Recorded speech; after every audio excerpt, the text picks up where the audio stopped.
Welcome to Cybersecurity Where You Are, the Center for Internet Security's podcast. I'm Sean Atkinson, CISO at CIS. And I'm Tony Sager, Senior Vice President and Chief Evangelist at CIS. Cybersecurity affects us all, whether we're online at home, managing a company, supporting clients, or running a state or local government. So join us on Wednesdays as we discuss trends and threats, explore security best practices, and interview experts in the industry. Together, we'll clarify these issues, creating confidence in the connected world. Hello and welcome to the show Cybersecurity Where You Are. I'm Sean Atkinson, CISO here at the Center for Internet Security, joined by the host with the most, the Hall of Famer, the difference maker, Mr. Tony Sager. Tony, how are you, sir? Great, Sean. Great to be back on with you. Fantastic. And we have a very, very special guest, Mr. Alan Watkins. Alan, how are you, sir?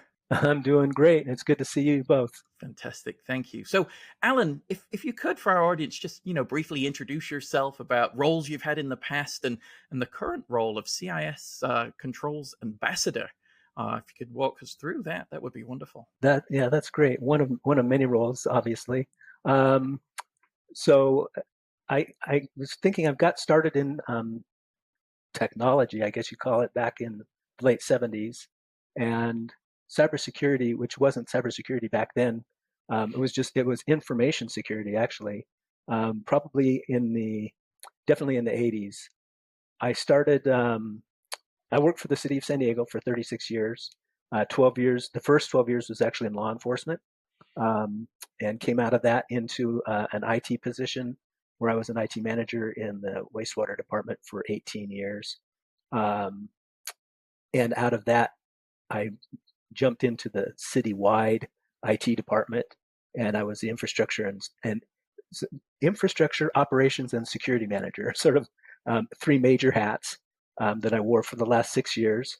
And in getting, one of the things is getting involved with CIS as a government agency, we were looking at what kind of controls we needed to put into place. So we're, of course, looking at NIST, but we also looked at ISO. So I sort of blended some things from both NIST and ISO into a city plan.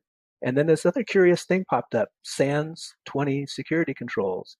And I'm sorry, I don't remember the year that I first looked at it, probably 2002 or 3, somewhere around that period. And it posed itself as an alternative to all the hundreds of controls that were in the NIST document. And we tended more towards NIST than the ISO, but the ISO gave us some good ideas. So I got involved with looking at the SANS controls, which again, the earliest one I could find recently is the version 5.1, which was after SANS during the year, I guess. It was that international committee that was put together. the world-renowned Council on Cybersecurity. Yeah. You're looking at about 1/2 or 1/3 of the entire team. Yeah. The council, by the way. I'll bet. And then soon after that, obviously version 6 went to CIS and became that. So my connection to CIS actually came around the back way, my more formal connection through Will Pelgrin, who was the manager of the MSI SAC. And so at being a large government agency, it was interesting. I would get a phone call from the state of California CIO's office telling me there was a city of San Diego computer that was pinging something, or there was a malware found on it. And they're interesting. They said, you have to do something or we're going to personally hold you responsible, just because of my position. But anyway, so I ended up finding out where they got the information from, which was the MSI SAC. So I said, well, why go through? I don't want to talk to the state of California.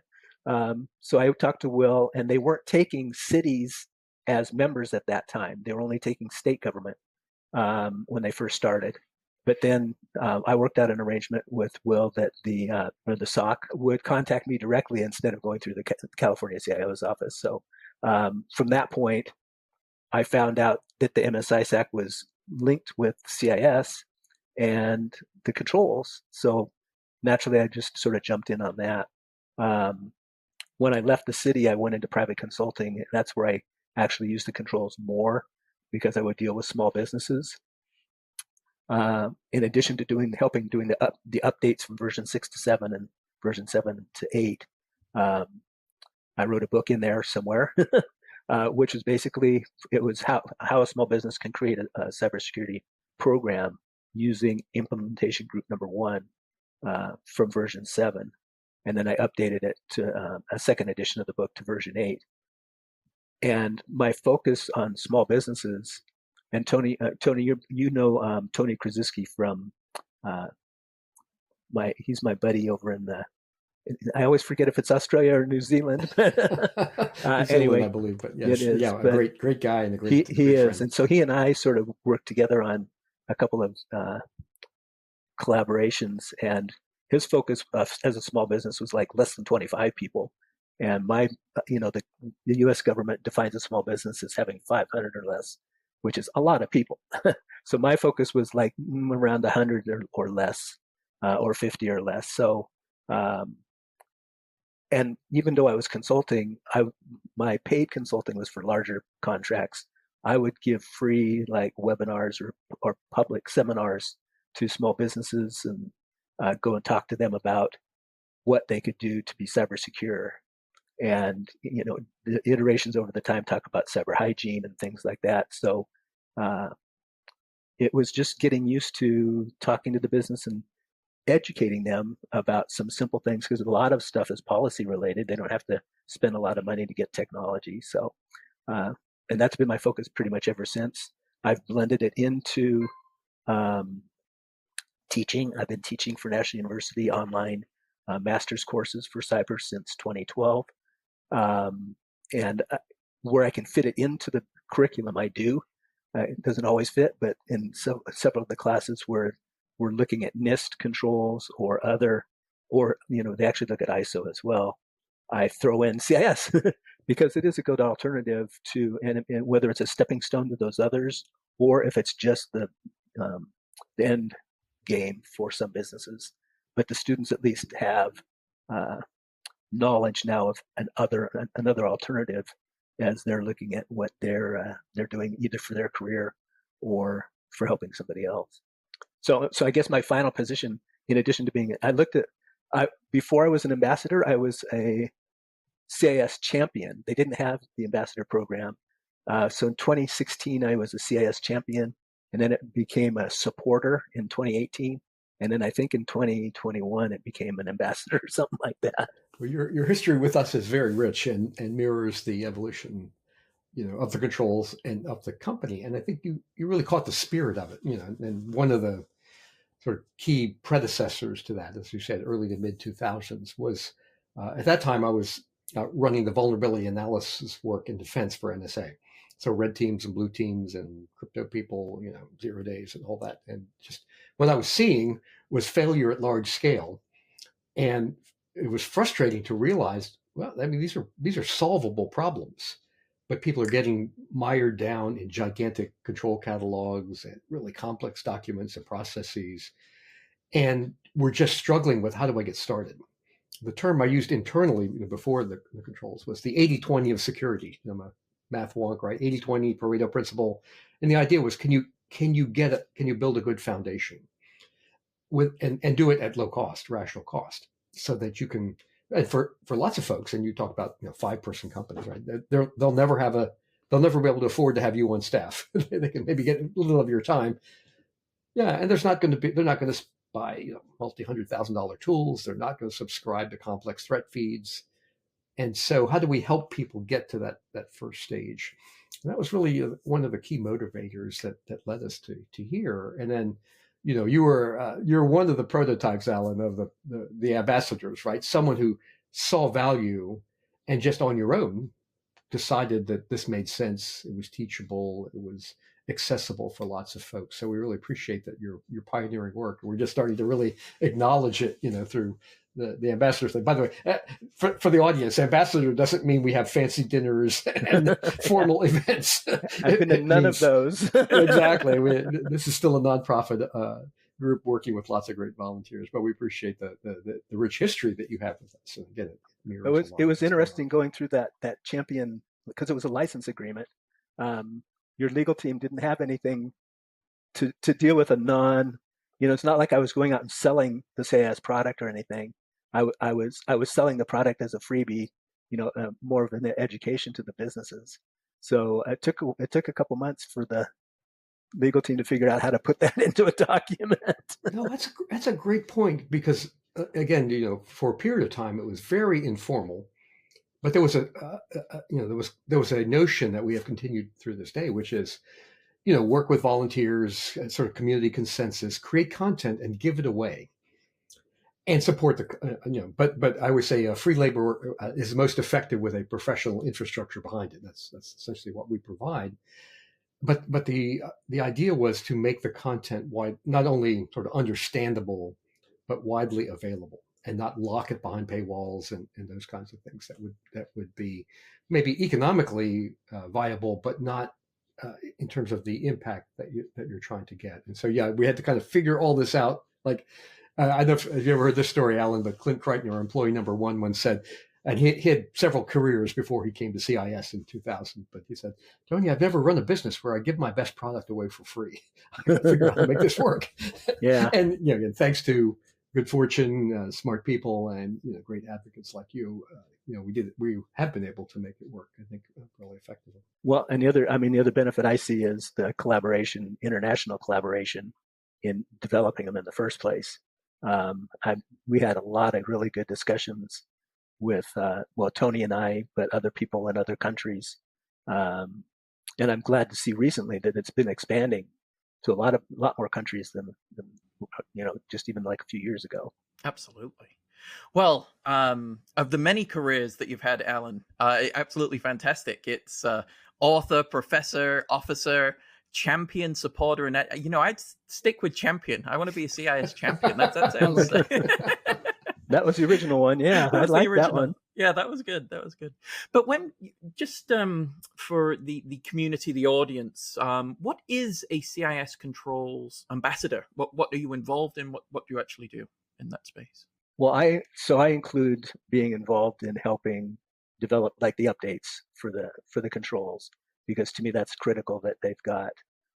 Even though I'm not practicing security right now, I had, if I count it correctly, 25 something years actively doing, cybersecurity work.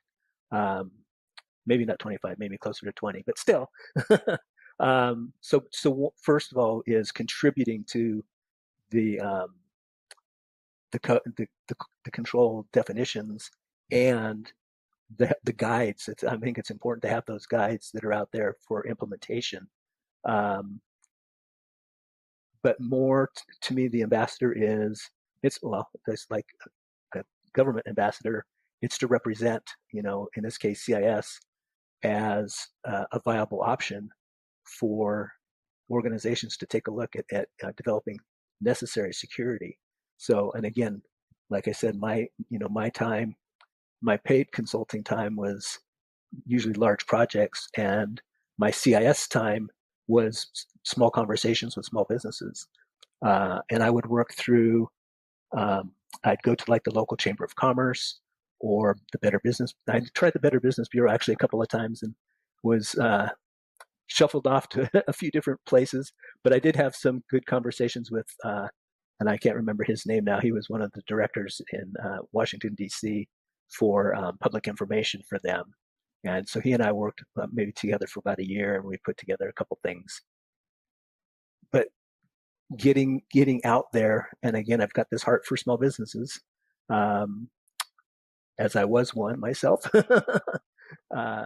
that they just can't afford or they usually don't have the knowledge to get what they need for security purposes.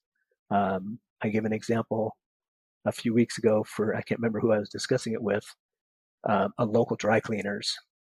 It was owned by, I'm pretty sure they were Chinese descendants, but it had 4 or 5 generations of the family working in dry cleaners. The teenage son was the tech guy, and he's the one who usually spoke the most English. So the grandparents were there. They did the cleaning and the pressing and the stuff for the clothing. The mom and dad ran the business side of things, as far as I could tell. But they weren't concerned with how they collected money, how they tracked customers or any of that other sort of stuff. So talking with the teenage boy, and teenage, I'm talking like 17 or 18, getting them to understand as they do credit card transactions or debit card transactions, that data has to go somewhere. Now, they were on a direct dial up to the bank or whatever it was back in those days, but they were thinking of transitioning to a computer-based system. So they had to know, or he had to know at the very least, how to protect that. And if he was going to do it, obviously there are PCI types of requirements that they would have to comply with if they're going to actually transact, money transactions. So going from that extreme to a transportation company that wanted to put mobile tracking and management systems in the vehicles. So sort of what I mean, it's a common for UPS and FedEx and DHL and all the other delivery guys now. They've got their smartphone out. They drop up a package, they take a picture of it, they scan the barcode, and instantly it goes back. I'll get an email that says your package has been delivered. So that level of tracking wasn't around in my early days, obviously. And having to think about the transition of paper documents, having the customer sign a piece of paper, they drive back to the office, someone in the office processes that paper, to live, pretty much instantaneous transactions.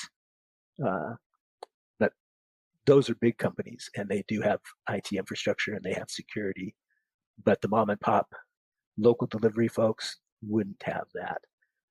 So again, the ambassador is the person who goes out and makes people aware, and as much as possible helps them get going down the right path. That's what I would say. Fantastic.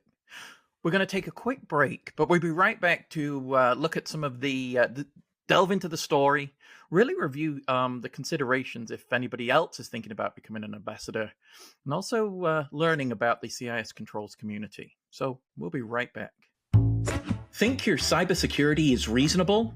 A fancy lock on the server room door just won't cut it. No, it won't, Sean. Fortunately, CIS Secure Suite comes with tools and resources for building a truly reasonable cyber defense program.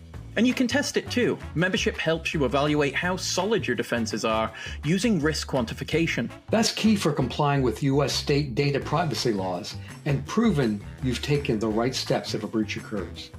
Now through November 19th, save on a new membership with a multi-year discount. Want to make your cyber defense program reasonable? Start secure and stay secure with CIS Secure Suite. Learn more by visiting cisecurity.org/CIS-Secure Suite. Okay, we're back. So, Alan, I love that story. It's one, we're affecting security at those that need it the most, right? Those that don't know the next step. And the other thing I thought was very interesting with the involvement of the controls, and I don't know if I've ever thought about it this way, but I do feel, Tony, if we've done the iteration of the controls, that this is really memorializing that knowledge, that experience over, many, many years, and all of the contributors, and how that's passed on to the next generation through generations of the controls being built. Never really thought about it that way, but it's the way Alan described it made me think of that. That was it's a way to memorialize that. Such an interesting approach. No, I talk about our work. Excuse me. I talk about our work at CIS sometimes, Sean, as we are actually translators. That is most of the information that kind of drives the cybersecurity business. Threat feeds, flaws in technology, business use of technology, et cetera, is actually unreadable, unreachable for most businesses. And I'm talking most businesses, like in the literal sense. It's full of esoteric details and acronyms and to be able to. So why do folks like us read that stuff, Sean? Number one, it's entertaining, right? It's fascinating, but it's also what you're trying to do is translate it into action, right? So for the average small business of 5 people, 50 people, 500 people, they wouldn't read the Verizon report at all, but they wouldn't read it to try and understand it. They want to know, what should I do? If these are the most important problems, what do I do? And the what do I do? And this was the growth for me in the middle of my career, right? It's not a theoretical problem, but it's a practical problem. I have a limited budget. I'm in this circumstance. I only have one person that speaks English on my team, whatever. And so being able to pull together both the technology, the business use of it, the understanding of attacker tradecraft, the business consequences, right? And the goal is to translate that, from an infinite number of data points of badness into a small number of positive, constructive things you can do about it, and present it in a way that's accessible, readable, et cetera, right? So Alan's work, and then when we do that, I mean, there are folks like Alan who are directly involved, as I said, in the content, and I describe it as you can get the benefit, right? This is the memorialization part you talked about. If you want the benefit of people you could not even find, much less hire, we have translated their knowledge into what we think is the set of things that you really ought to focus your attention on, even if you don't understand all that. And the model is, we do the same in public health and other domains, right? We don't ask people to understand every aspect of, immunology and transmission vectors of disease. We ask them to observe certain behaviors. Wash your hands, get your shots, don't cough on people, avoid these kinds of situations, right? We translate, I'm cartooning a bit here, but we translate this knowledge into action that people can take, even if they don't really have the background to understand or the time. And Alan, one reason I really appreciate your advocacy, by the way, is my community where I live here in the rural part of Maryland, right? My doctor is a one-man practice. My dentist is a one-person practice. My lawyer is a one-person. And I hope if they have a spare moment, they are reading the latest medical and legal journals, not cybersecurity stuff, right? I want them to focus on their business so that I get great service, but they're all struggling with the same issues that you talked about. I have to be able to, manage patient scheduling online. I have to be able to deal with the health insurance companies online, and so they're faced with the same problems that big companies are, but without the resources to deal with it. So sorry to riff on there, Sean, but your point, I think, is, again, the notion is to translate and capture a lot of complexity and then present it in a way that's usable, right, accessible, that can help drive behavior. Yeah, I'll follow on with that. So my degrees are in business administration, not in technology. I'm pretty much self-taught in the technology field because I felt it was better to have the business understanding than it is to have technology. And when I was hiring staff for many years, I would find people that are technically skilled enough, but had interpersonal skills, because it's a lot harder to train interpersonal skills than it is the technical skills. So I'd find people that would work well with others. And then if they needed technical training, boost them up in that. But that way, I'll just share one interview comment that I had. With the question is basically, what would you do if an end user called for support on something? And this candidate's answer was, well, I'd assume the user did something wrong and I'd then fix it, because the user's always wrong, basically, is what he was saying. And I think I asked him one more question and then said, thank you very much, and don't come back, because you can't be blaming the user for everything. There could be a technical problem. But so for my aspect, especially in management, being able to talk to department directors or the mayor and city council or whoever the case may be, you can't techno speak to them.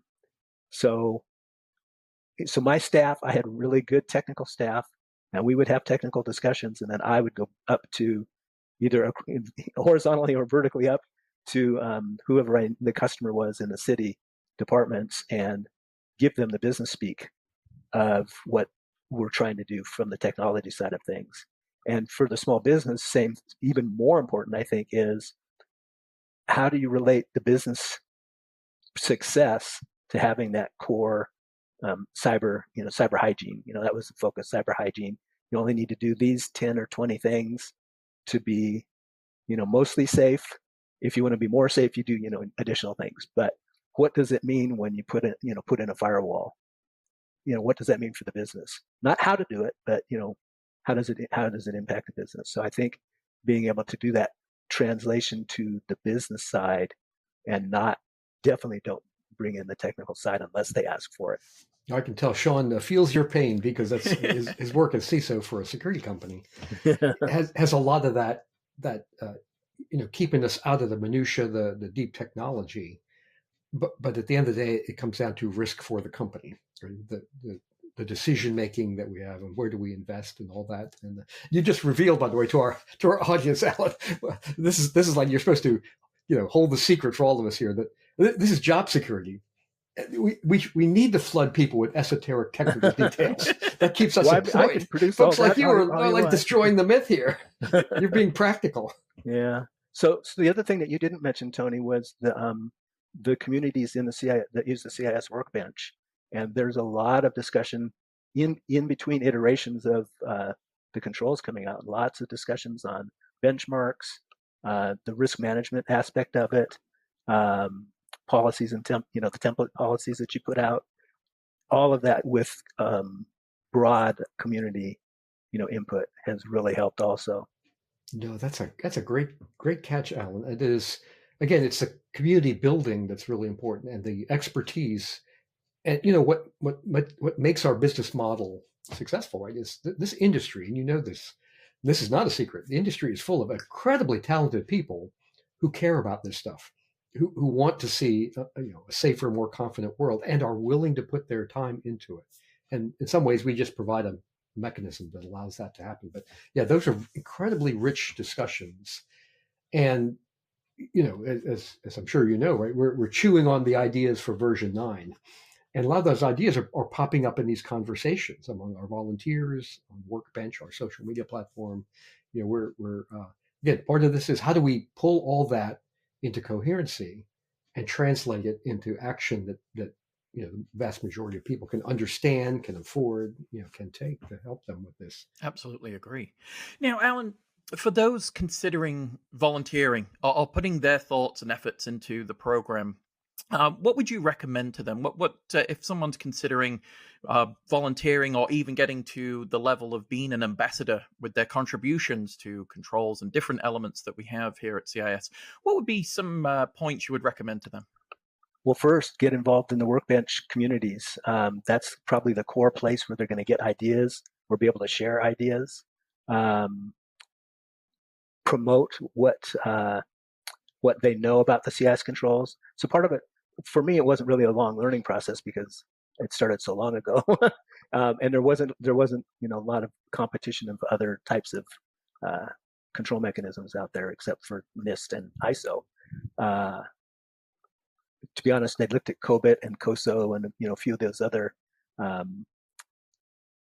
call them frameworks for lack of a better term, that had more specific, they had more specific audit and other functions, not just general security. And we did actually implement some of those too, because we had internal auditors and external auditors, and you know how that goes.